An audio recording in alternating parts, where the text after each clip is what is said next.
Good afternoon to our panelists and participants joining from around the world. Welcome to the Think 20 Task Force 4 side event promoting sustainable fisheries through the G20. This side event is part of our task force on food security and sustainable agriculture. This webinar is hosted by the Center for Indonesian Policy Studies, or CIPS, together with Institut Pertanian Bogor, IPB University. My name is Aziza Fauzi, Junior Researcher at the Center for Indonesian Policy Studies, and I will be moderating today's discussion.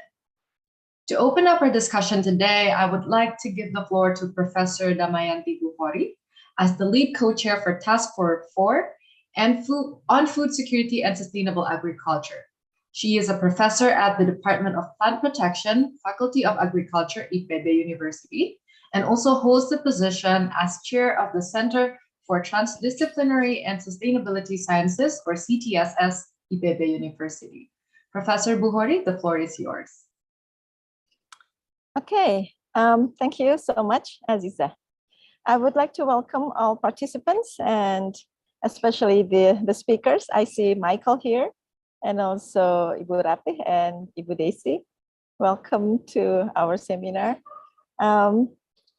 So first of all, thank you to CIPS who have been working very hard to organize this session, and also the three speakers and all participants. Thank you so much for coming to the event.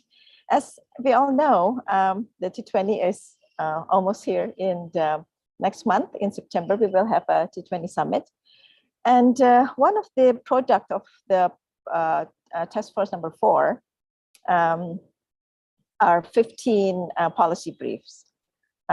From the 15 policy briefs, 2 of the briefs are on fisheries, sustainable fishery, and also blue food.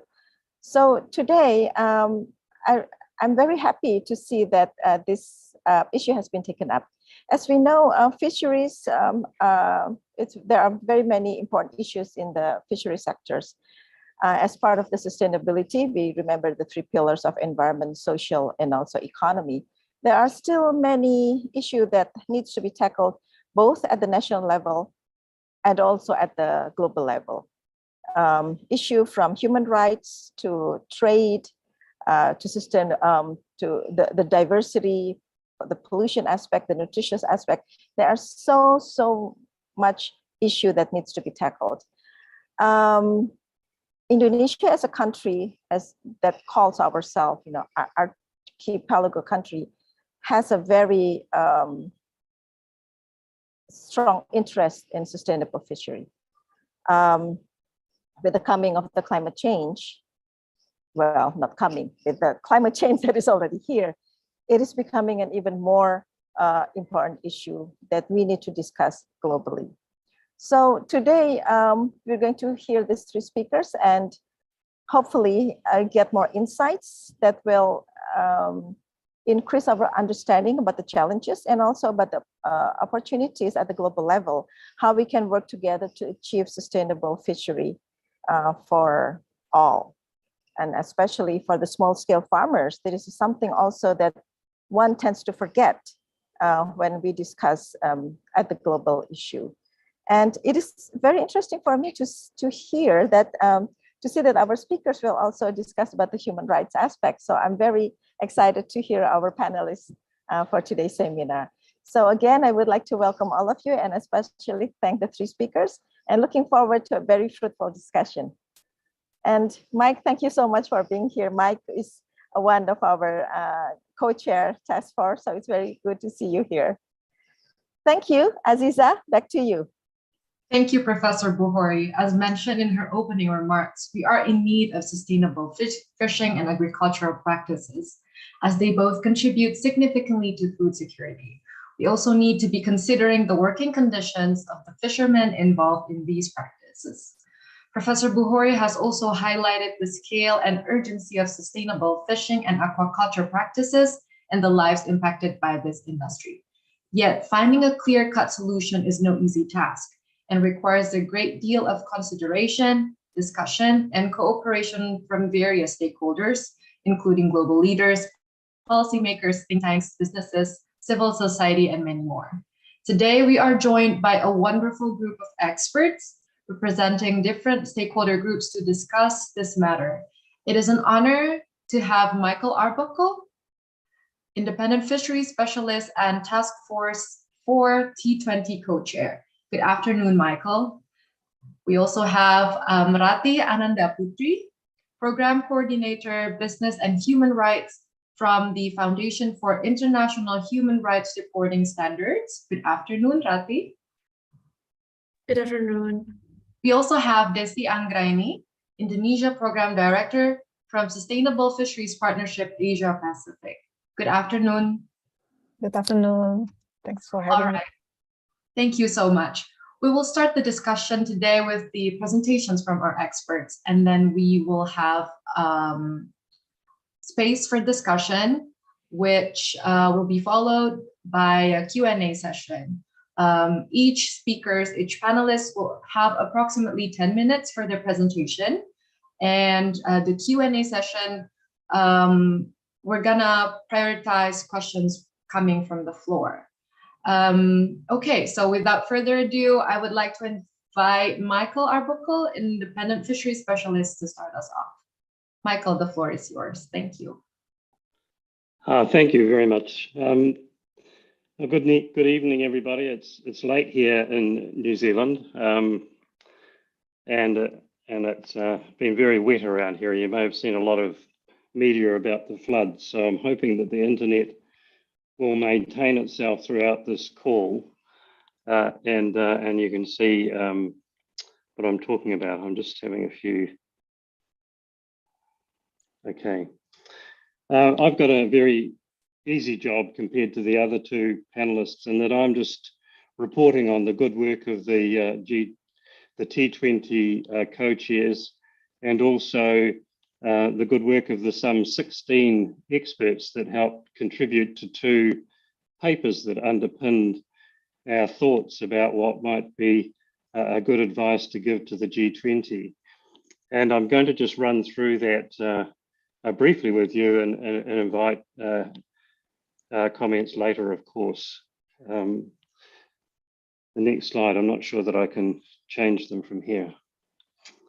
So I'm going to cover 4 main issues. One is, well, what is the global challenge in fisheries that we're confronting here at the T20 and for the G20? And secondly, that challenge is about blue foods. I mean, what are they, and why are we talking about blue foods? And thirdly, and why are small-scale fishes very important in the context of these challenges? So those 3 things really underpin the recommendations that the T20 have come up with, the co-chairs that have drawn from the papers that were prepared and our own thoughts, and are being codified into a paper to the G20. And so I'll run through those recommendations, and we're happy to take your thoughts on those as well later on. Finally, I'll just come back to the papers and thank the people that contributed to those. Next slide, please. So the global challenge, of course, a key document that we've drawn from is the United Nations Food and Agriculture Organization State of Fisheries and Aquaculture report that was produced this year. And that report, as its main, indeed its title page, calls for the transformation of blue foods to underpin 5 global commitments. And these are active global commitments, the 2021 FAO Declaration on Sustainable Fisheries and Aquaculture. This decade of action that the United Nations has established for delivering on the Sustainable Development Goals. This decade of action too that the United Nations have dedicated to ocean science for sustainable development. And this decade of action for ecosystem restoration. But perhaps most importantly, this year is the International Year of Artisanal Fisheries and Aquaculture, And of course, they are a focus of the recommendations that I'll detail later. The G20, indeed the T20 recommendations to the G20 have focused on how blue food transformation, as called for by FAO, can be achieved both sustainably and fairly. And of course, the other two panelists will address those issues more directly and indeed in a lot more detail than I will. Next slide, please. So why blue foods? Well, what are they? They're wild fisheries and aquaculture, and they made up in the last year that they were measured, 2020, 214 million tonnes of production. A large part of that is aquatic animals, but a growing part, and in fact, fast growing part, is the 36 million tonnes of algae that is being produced worldwide. Importantly, aquatic food consumption, blue foods, has grown from 20.2 kilograms per capita in 2022 to 21.4, indeed, and they're projected to grow to 21.4 by 2030. I mean, that's a growing and very important contribution to the world. It's important for a number of reasons, particularly the fact that aquatic foods have very high concentrations of what we call bioavailable minerals, vitamins, essential fatty acids such as omega-3s, and animal protein. And they can make a major contribution to diet-related health challenges. And of course, this is particularly important in the small-scale sector. And they provide nearly 20% of global animal protein. So they're not only important, but they're becoming more important, and they're important for the small-scale sector in itself, which I'll talk a bit more about later. The blue food production systems, they're highly diverse. There's over 2,500 species, and a lot of these species have different production systems, different value chains associated with them. And also, one of the characteristics of blue foods is that they are global. The trading systems are global. Blue foods access markets all throughout the world. And these value chains are quite often highly efficient and globally connected. And of course, they cover something like 11% of global trade. So we think blue foods have really not got the attention they deserve, given their size and their importance to food security, to trade, and particularly to small-scale fishers. They can also be, and indeed compared to, and it's perhaps not great to compare it to other products like agricultural products, but they are highly climate friendly if managed correctly. And of course, aquatic animal, in fact, the production is predicted to increase quite massively over the next 10 years or so, driven by aquaculture in large part, but also the fact that we're now seeing some stock recovery arriving from improved management, which is really critically important. So now I'd like to move to the next slide to focus a little bit on small-scale fishers in the context of blue foods. Well, small-scale fishers catch something like 50% of the global blue foods. So it's critically important. It's critically important for employment. 130 million people directly or indirectly employed, and 90% of that, of course, throughout Asia. And in developing countries, small-scale fishers catch a staggering half of the fish for use. Critically important. And a lot of that is used for human consumption. So it's a highly efficient system for providing food and available food. But of course, there's some pretty big challenges. In particular, we've identified that small-scale actors are unable to participate effectively and beneficially in value chain activity. They're often at the start of the value chain, and a lot of the benefit is captured further up the value chain. And the fisheries they rely on are quite often underprotected and unsustainable. And there's quite a number of reasons for that. And these are some of the things that are covered in quite detail in the supporting papers that were prepared for the co-chairs in the T20 task force. One of the key problems underpinning that is lack of infrastructure and technical capabilities amongst smallholders in the value chain. There's a lack of long-term sustainable planning that limit harmful ecological practices and things like using arsenic and others in fishing. There are barriers to fish consumption, and a key issue brought up in the papers is the lack of understanding about how important fish are in terms of providing nutrition and food security. That's not well understood in the coastal communities or in a lot of the developing country poor communities. There's also often conflicting, unsupported local, regional and national policies, and quite often poorly integrated policies for natural resource management.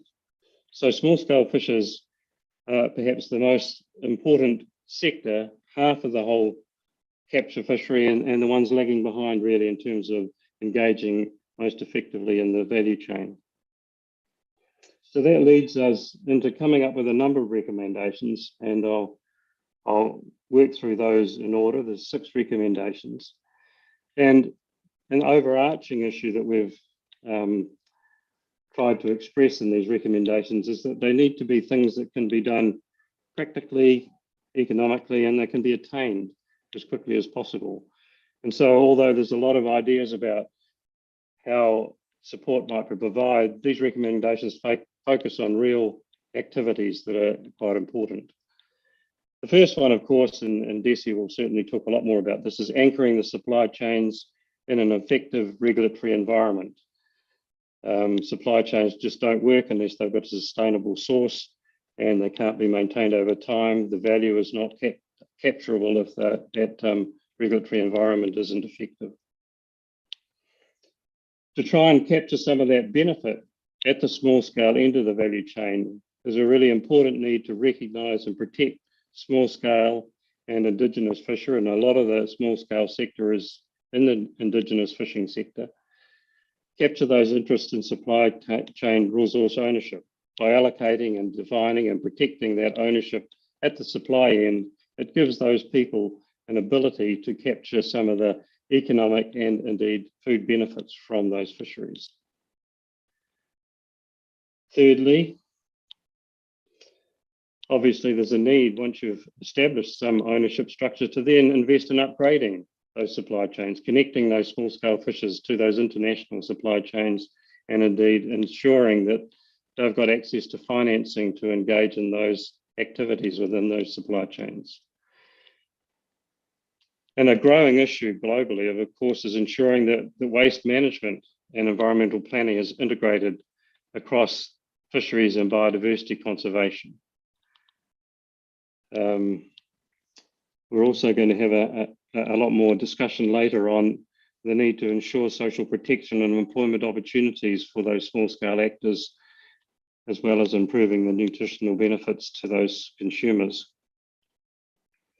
And again, I mentioned before the need to streamline policy coordination across local, regional and national levels. Quite often this means readjusting boundaries, readjusting ownership structures around those fisheries and the people involved in them, and putting in mechanisms to allow coordination.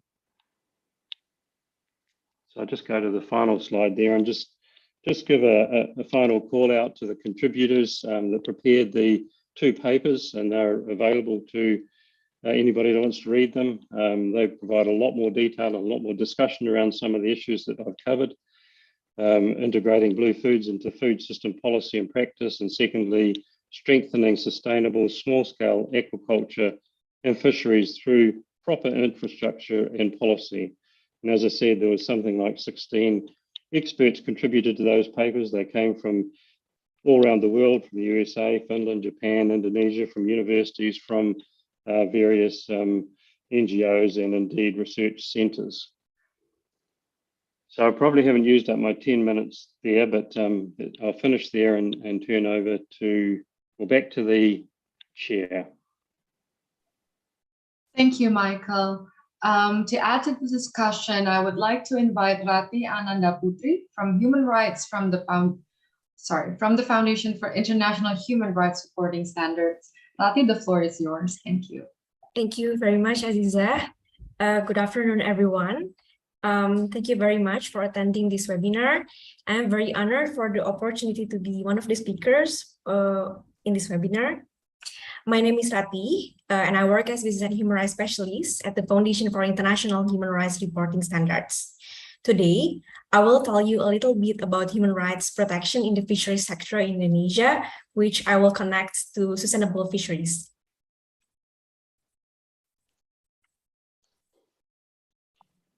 So I will start the presentation by explaining about the major human rights and labor rights violations in the fisheries industry. The most notable human rights and labor rights violations in the fisheries sector include modern-day slavery, forced labor, and human trafficking. These violations are especially concerning among Asian member countries such as Thailand, Cambodia, and Indonesia. It is estimated that there are likely at least 17,000 fishers in the waters of Southeast Asia who may be described as enslaved people. Illegal, unreported, and unregulated, or IUU fishing, exacerbates these human rights violations in the fisheries industry.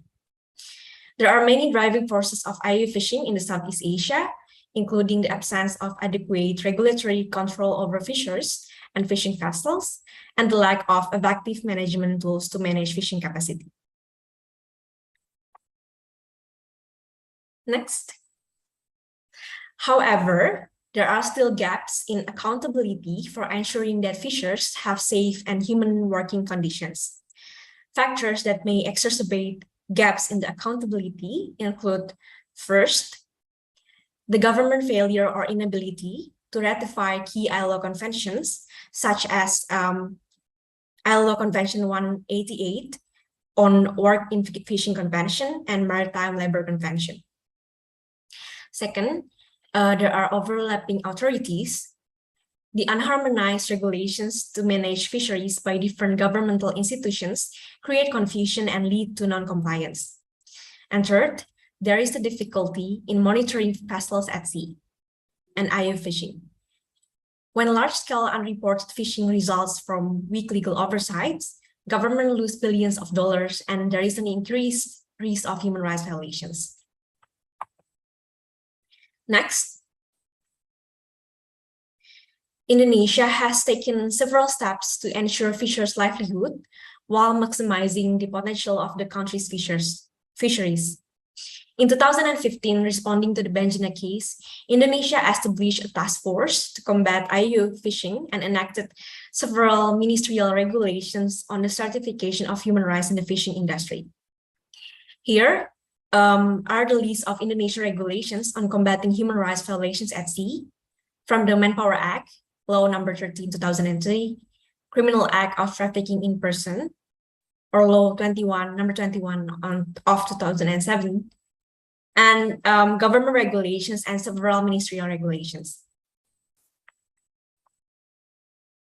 Next. The Ministry of Marine Affairs, or MMAF regulation 35 2015 requires companies to develop fisheries human rights management system, which include human rights policy, human rights due diligence, and remediation system. These regulations is applicable to fishing vessels whose permits are issued by the MMAF, or that lease or manage fishing vessels whose permits are issued by the MMAF. While the MMAF regulation number 2, 2017 provides a more detailed guidance on the certification procedure. However, these regulations are still weak in the implementation phase. Next. In Asia, there are several partnerships or cooperations that seek to combat IUU fishing while achieving sustainable fisheries, such as RPOA IUF, ASEAN FIFDAC, and ASEAN IUU fishing networks. RPOA IUF was created to promote responsible fishing practices, including combating IUF in the region in Bali. ASEAN FIFDAC, which was adopted by the ASEAN senior officials and ministries. And ASEAN IUU fishing network, which enhanced the exchange and sharing of information on the nature and extent of IUU fishing activities. However, this cooperation none of these cooperations or collaborations directly place government and businesses at the same table. Next. These are the regional and global efforts to protect human rights in the fisheries industry. Investors have increasingly called on consumers to engage in sustainable fisheries. As the trend continues, responsible business practices will place businesses in a favorable position to meet shifting demand as well as the new legal requirements. Next. Here is the connection between sustainability and human rights. Sustainability and human rights are interconnected. The SDGs seek to realize the human rights of all and are explicitly grounded in the Universal Declaration of Human Rights and other international human rights instruments. Next. Human rights are very essential to achieving the Sustainable Development Goals. Simply put, a development path in which human rights are not respected and protected cannot be sustainable and would render the notion of sustainable development meaningless. Thus, the Indonesian Coordinating Ministry of Maritime and Investment Affairs and FIRST initiated an annual Southeast Asia Forum on Sustainable Capture Fisheries, or the ASEAF-STF, on June 2020. The ASEAF-STF aimed at bringing together stakeholders from fishing industries of Southeast Asian countries, such as government officials, business sectors, and civil society. The forum seeks to further efforts to combat IUU fishing, guarantee human rights, and ensure sustainability in the fishing sector. Attended by multi-stakeholder and professionals fisheries, this forum created several recommendations that we would like to submit to the G20. There were 3 panel discussions during the forum. The first one regarding the human rights due diligence, the second one regarding the regional efforts in combating human rights abuse in the fisheries industry, and the third one regarding empowering artisanal fisheries. The panel discussions were followed by breakout room meetings. The goal of the breakout room meetings was to gain participants' input on sustainable fisheries and respect for human rights in the Southeast Asian fishery sector. The conversations on the breakout rooms still center on the primary 3 themes, which is the HRD, combating IUF, and empowering artisanal fisheries. Next. These are several recommendations from the ASEAF-STF event. Among the recommendations which were formulated during the breakout sessions, there are several things that can be highlighted. The first one, participants called for national legislation that requires human rights due diligence in the fishery sector, stronger awareness of financial literacy for the fishers so they wouldn't be indebted, and more vigorous law enforcement in port across Southeast Asia. Second, participants also recommended that Southeast Asian countries gain better control and oversight over the governance of capture fisheries in the region, rather than simply relying on pressure from market countries to improve governance. And lastly, there is a need to increase capacity building for artisanal fisheries. Next, this is my last slide. So from the recommendation from the ASEAF-STF, we can divide it into different stakeholders.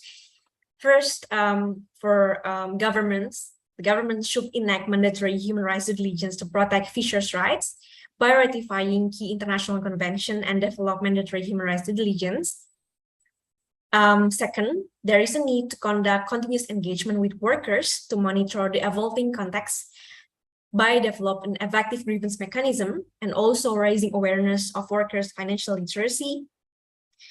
Third, businesses should develop human rights policy and carry out an ongoing human rights due diligence, as well as conducting human rights training to management and workers.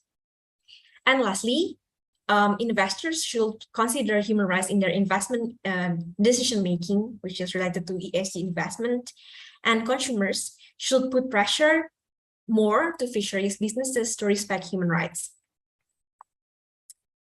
I guess that's all my presentation for today, and thank you very much.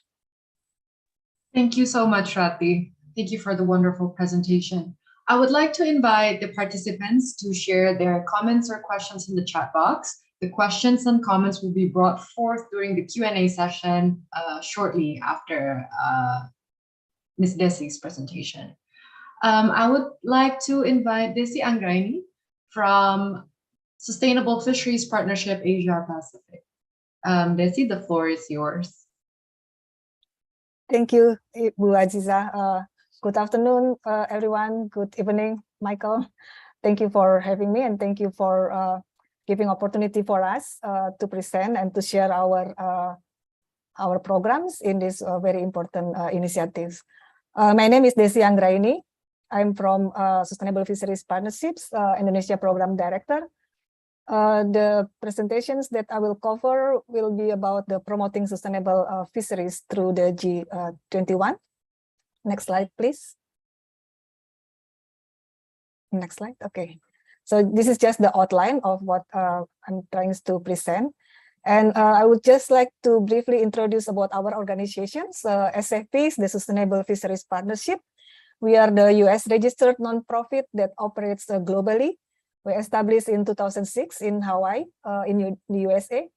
And at the moment, there are more than 50 experts and specialists over 20 countries, including in Indonesia.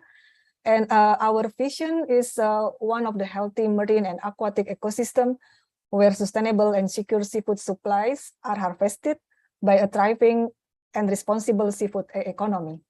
And our mission is to engage with the global seafood supply chains to work toward rebuilding depleted the fish stock, reducing the environmental impacts of fishing and fish farming, and ensuring sustained economic opportunities for fishing communities worldwide.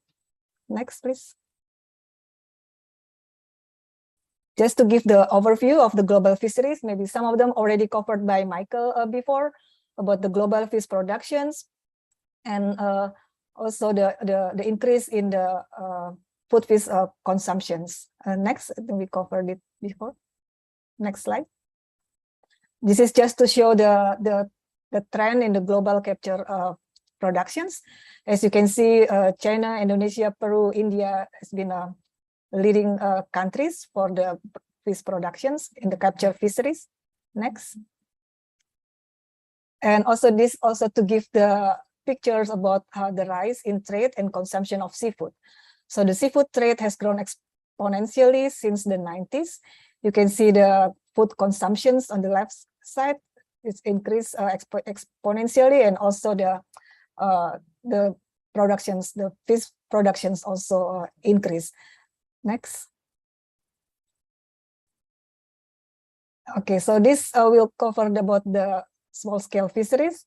We know also from the Michael's presentation before that at the moment the world has an estimated 4.1 million fishing vessels in 2020. And as you all know, Asia hosts the world's largest fishing fleets, estimated about 2.68 million vessels, or about 2/3 of the global total. And the vast majority of the world's non-motorized vessels, or about 97%, are spread between the Asia and Africa. And in terms of the fleet motorizations in the world has about 2.5 vessels equipped with engine and making up of 62% of the global fishing fleets.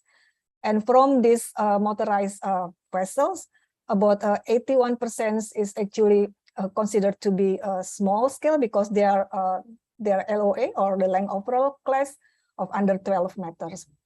And the majority which were undecked. So the small vessels actually represent the largest share of the motorized vessels in all continents. And in absolute terms, most of these small motorized vessels were in Asia, followed by the America, especially Latin America and the Caribbean and Africa. Next. Next, please. So this is also already before that, sorry. Okay, so this is just to show the importance or the contributions of the small scale fisheries in the global market. It's already presented by Michael before that the small scale fisheries actually responsible for more than 40% of the global fish catch and employs more than 90% of the workforce participating in the global capture fisheries. and directly employing 116 million people, and more than 492 million people actually directly or partially depends on the small-scale fishers. So this is just to show how important the small-scale fishers, as also mentioned by Michael before, and it's also very important for us to work with the small-scale fisheries here. Next, please. So this will be about the sustainable seafood movement. As you know that globally, there's a lot of demand on the sustainable seafood. The markets, especially the markets in the North America or Europe, really at the moment demanding for the sustainable seafood. The sustainable seafood is the either caught or farms in a ways that secure the long-term vitality of harvested species and a healthy ocean ecosystem, as well as the livelihoods and the well-being of the fisheries dependent commodities. But lately, there are some NGOs collaborating together, what we call Sustainable Seafood Movement, which is the initiative based on the collaboration between NGOs and industry, partnering to inform consumers and the supply chain, allowing them to make a better choices that contribute to the conservations of the marine biodiversity and fishing dependent communities. So there's the movement actually at the global level, working together between the NGO and the private sector or industries to promote for the sustainable fisheries. In the picture there, it's just some of the organizations that working together toward this sustainable seafood movement. Next. So the market, as I said before, the market driving for the sustainable seafood sourcing is actually mostly in North America and then Europe. There are a lot of requests and also requirements on the sustainability standards at the moment. Next. So there are the trend actually and the market demand on the sustainable seafood requested by the market, especially what we call the mature markets, is the markets that actually asking or requiring sustainable seafood as one of their requirements for buying the seafood. This especially the markets in the UK, Northern European Union, and North America. And there are also some emerging markets like in the Southern European Union, Latin America, and Japan and Asia that are at the moment following the initiatives and developing the sustainable seafood commitments for their companies. So this is just to show some retailers or the restaurants, food service in the US and also in the European Union that are requesting for the sustainable seafood as one of their policies for the procurements to buy the seafood. Next. So this is the questions, how to build the sustainable fisheries in every level of supply chains, because you know there's a very long supply chain for the seafood from the sea when the fish was caught to the plate. So SAP has introduced the tools, what we call the FIP, Fisheries Improvement Projects, and APE for the aquaculture program or fisheries called the aquaculture improvement projects.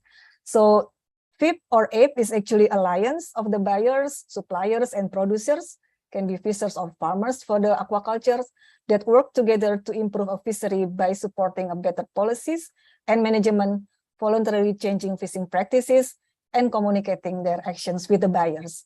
And if you remember the previous slides, we mentioned about the conservations alliance of seafood solutions. There are organizations there that also will trying to develop the guidelines for supporting the fisheries improvement projects. So there is the tool that already there that can be used by anybody who's working in the fisheries to develop this fisheries improvement project.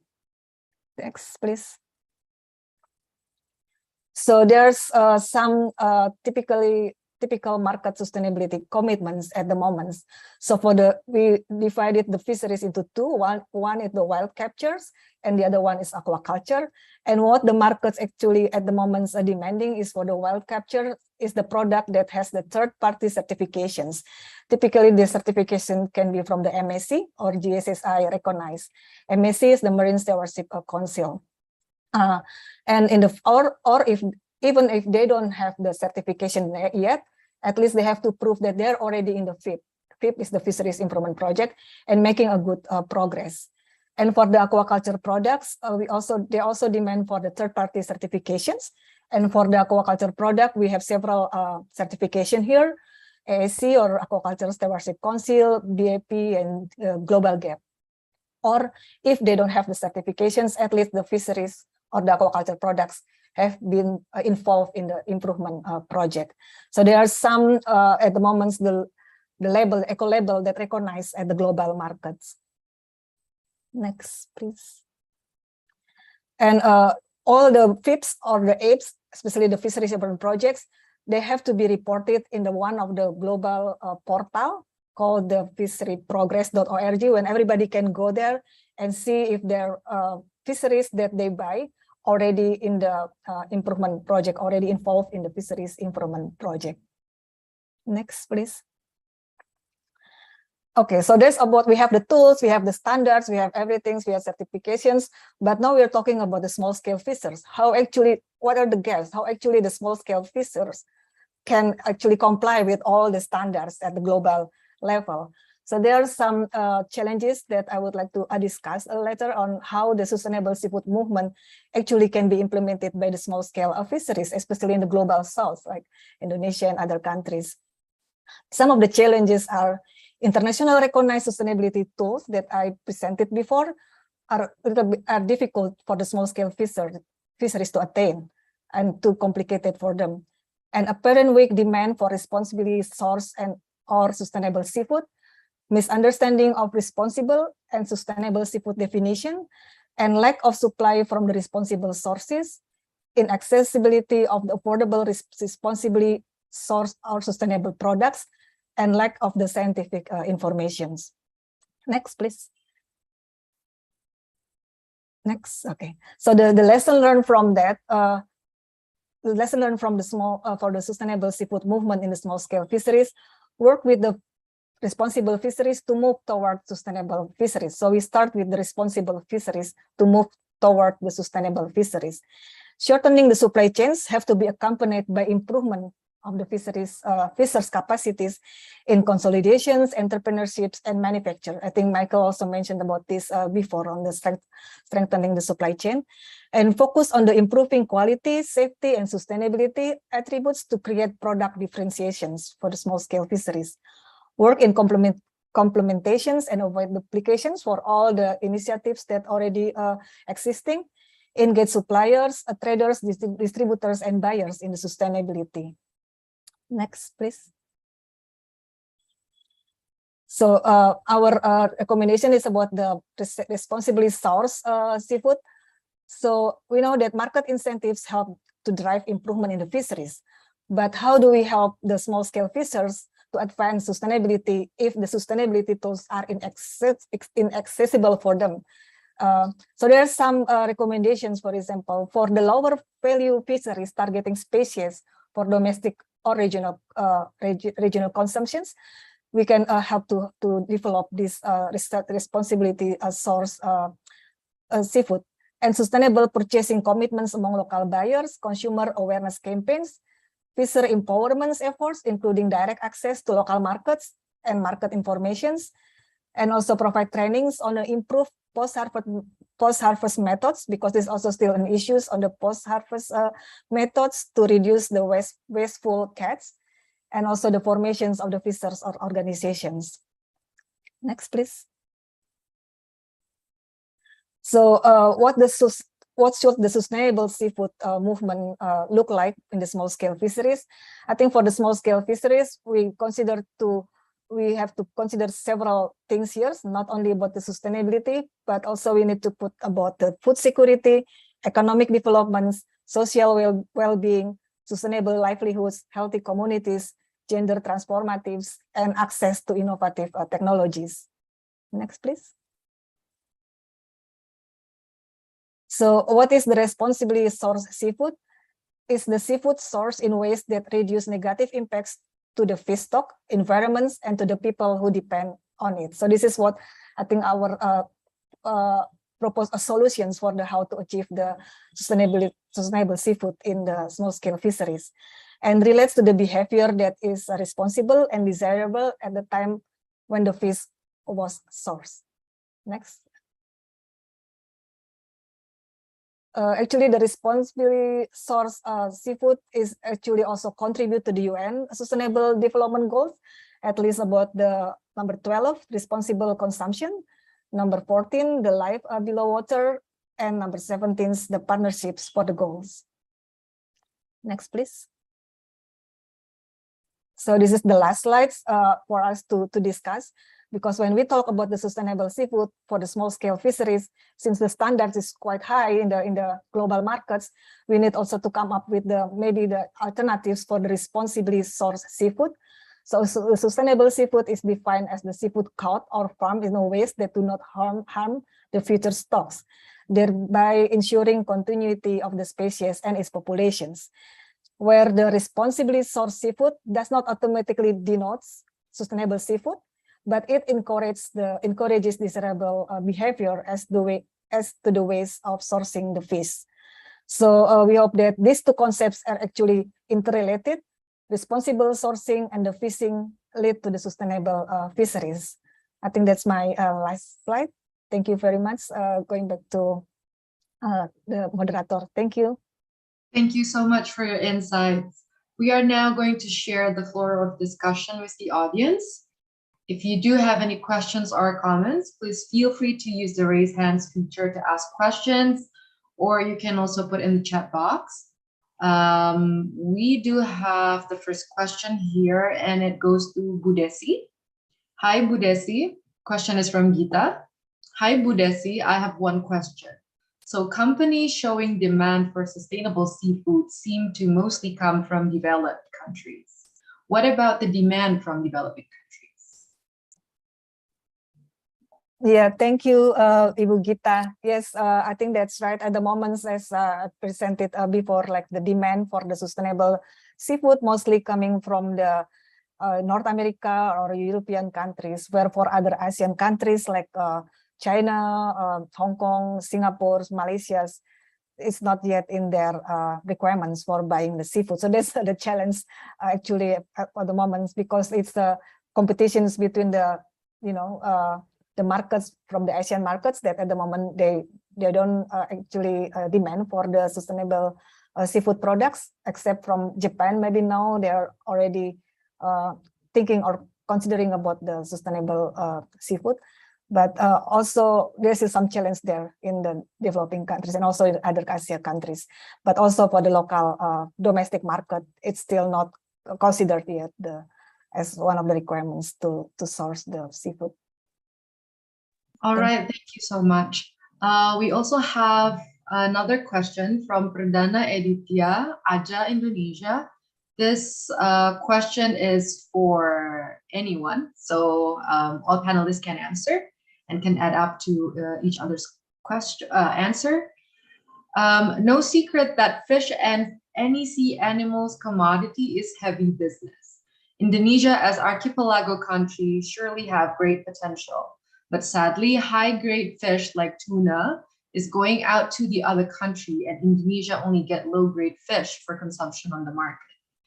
Ironically, the local fishermen who were traditionally, or even they work in international ship, usually get bad treatments like low salary, bad working environment, etc. And they get less care from the government or authorities. Is that is there any priority recommendation to the policymaker that will be able to cover both sides, the sea resources and the labor that is working there? Thanks. So I'm opening the question to anyone. Michael, this is a great question, and I can't possibly give it a proper attention, but there are some interesting things happening around the world where countries, and indeed Pacific Island countries, for example, at the moment, including some very close to Indonesia, have asserted a much stronger ownership over the access arrangements to their fisheries, and they've managed to take a lot of control of what happens in the value chain to bring the economic value back to the countries and indeed potentially back to the fishers. And one great example is the vessel day scheme that has changed the situation from where the countries returned about $70 million a year 10 years ago to the countries from a fishery worth $2 billion a year to now they're recovering $400 to $500 million a year to the people in the countries. And although that doesn't answer all your questions, it does provide an opportunity for those countries to utilize those funds to address some of the problems, whether it's directly within fisheries or using the economic recoveries from that to invest in better working conditions and et cetera to the sector. So that's one thought.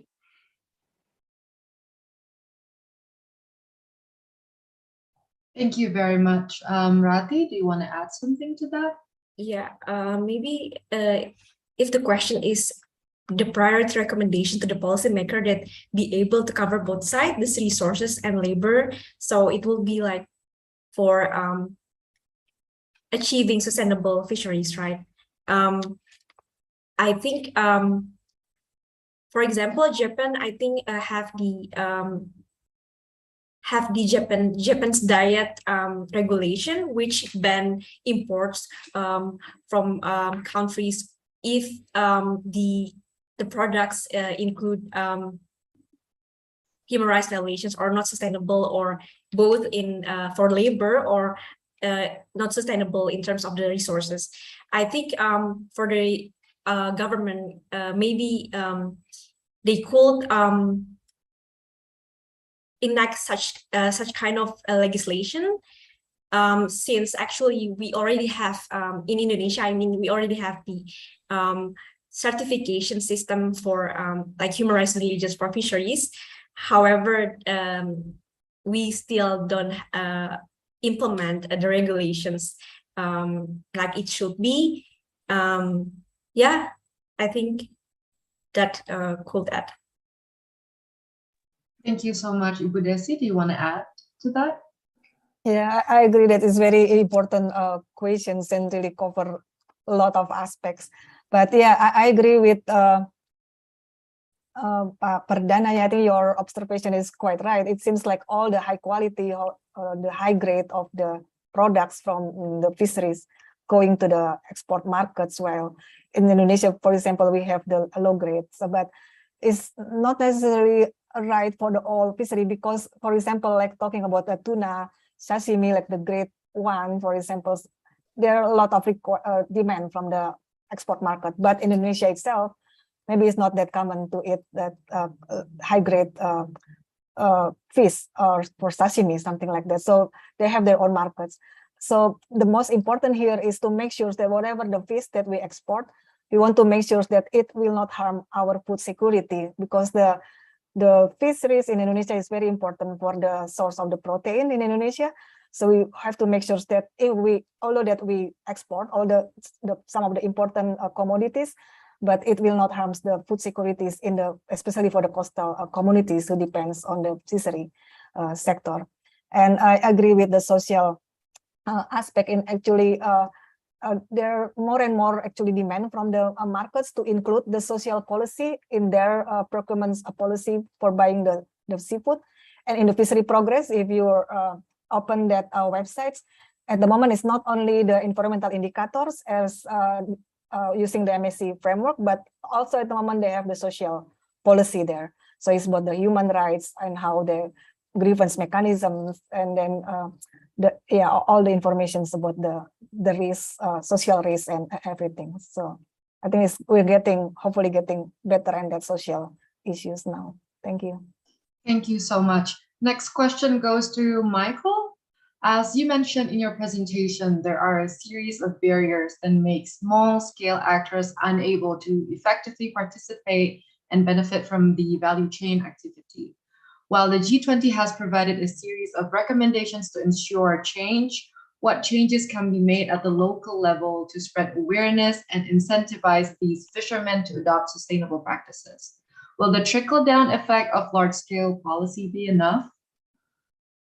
Yeah, good point. I mean, Desi stole some thunder here in terms of her list of things that need to be done to address the ability of small-scale fishers to engage. But I'm a big supporter of incentives as well, and I think that even though some of the big policy issues that we see in the United Nations declaration for Indigenous peoples and others that want to protect and build local Indigenous people, which are a lot of the small-scale fishers' rights and interests, so they can actually own some value in that value chain and control it and have an incentive to, in the long term, protect it, even though those are going to take a long time and indeed politically quite difficult to implement. There are real opportunities, particularly through commercial engagements like SFP and others, to provide real short-term effective incentives down to the grassroots through pricing of fish, through fair trade engagements, NGOs, subsidies to that and things like that. So I think, those sort of corporate opportunities, particularly in developing country where there's big challenges to do things and engage in large policy issues, are critically important in the transition. They're not the answer in the long term, but to get people engaged, they're very important. Thank you. Again, I would like to invite all the participants to ask questions. There's also a question. I guess this is open for everyone. Let me read it first. Thank you for the insightful presentations. I was wondering on how to ensure the local biodiversity is preserved against the export market demand. A case here is related to a more favorable demand for Vaname shrimp that is not endemic to Indonesia as opposed to the local black tiger shrimp species. The black tiger cultivation is now significantly declining and receives very little attention even from the government, which favors more Vaname shrimp. Can anyone respond to that? Yeah, I think for that, this is for the aquacultures on the Vaname streams. Yeah, I agree because Vaname is not originally from Indonesia, but in terms of the productions and their resistance to the disease, they are more resistant. So that's why they are more common at the moment in Indonesia. And I agree that the black tiger is monodon is getting less and less favorable for the farmers in Indonesia because it's more delicate and more difficult, although that the price actually still quite high, and actually also the market demands with the Vaname is the moment is higher, while the black tiger is mostly requested by the market in Japan. But yeah, for the aquaculture, I think they are more compared to the wild capture, the standards that they develop is actually more controllable. I think you can control, and they have some standards. If the markets really ask for the really all the requirements and all the standards, they should go for the ASC or global GAPS or the best aquaculture practice that will have all the components that mentioned here. So I think that's. But thank you so much. Thank you, Michael and Rati. Do you have anything to add? Right. Okay. I'll proceed while we wait for another question coming from the floor. I have a question for Rati. So you touch on how Indonesia has responded to human rights violations in the fishing industry. Where do the gaps still exist after these regulations were established in response to the violations? So it is in the implementation phase that as I already mentioned. So there is a weak oversight for the from the government, which is the main issue here.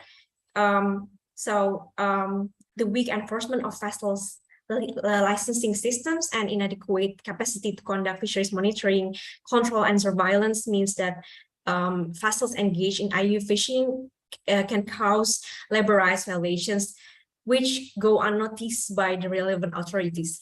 I think one of the possible solution here is digitalization of the oversight by the government. I think if there is a technology, for example, that could provide surveillance or oversight in the sea, it could be better for the fishers. It could directly be reported if there is any risk of human rights violations at sea. Thank you so much. Before we end the discussion, I would like to give the floor to our panelists to do a short wrap up of your presentation. What are the key points and key takeaways from your presentation today?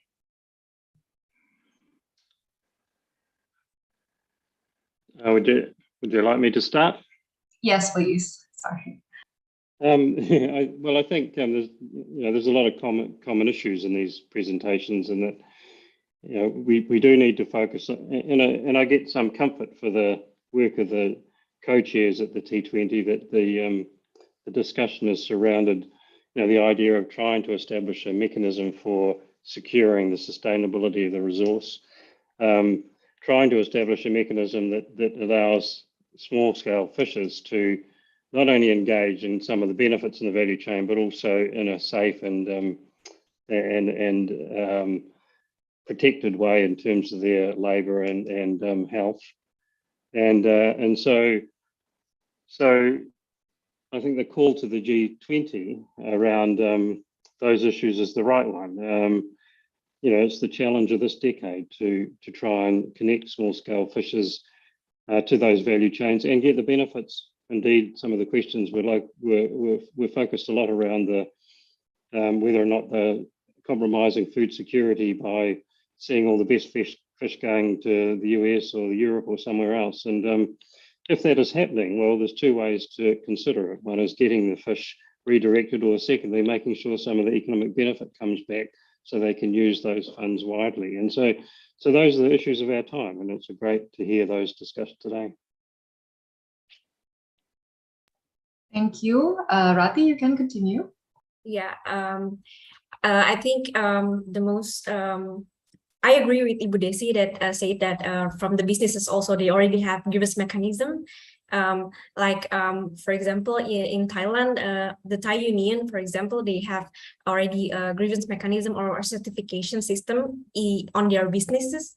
I mean, it would be great if all the businesses in this fishery sector have the initiative to provide their own certification or their own system to prevent future human rights violations that could happen in their supply chain.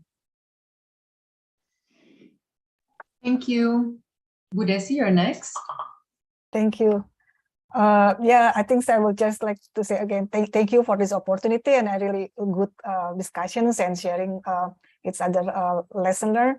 And it's good to know, like with this G20, hopefully the sustainability works is not only seen as the demand from the global markets, but I think it's more importantly to support the small scale fisheries and also our own regional and domestic markets to achieve responsibility source fisheries that will eventually achieve the sustainable fisheries. Thank you so much. Thank you so much. Thank you to everyone who joined us today. Thank you for the panelists and the participants. I hope that we can all continue to play our roles in addressing these pressing challenges. Before I end the discussion, please fill out our feedback form that is now available in the chat box, and your feedback will be much appreciated. Once again, I would like to thank Institut Pertanian Bogor, Professor Dr. Damayanti Buhori, Michael Arbukul, Desi Anggraini, and Rati Ananda Putri for sharing your insights today. Thank you for joining us, and I hope to see you again in another CIPS webinar. Thank you. Bye. Thank you. Thank you.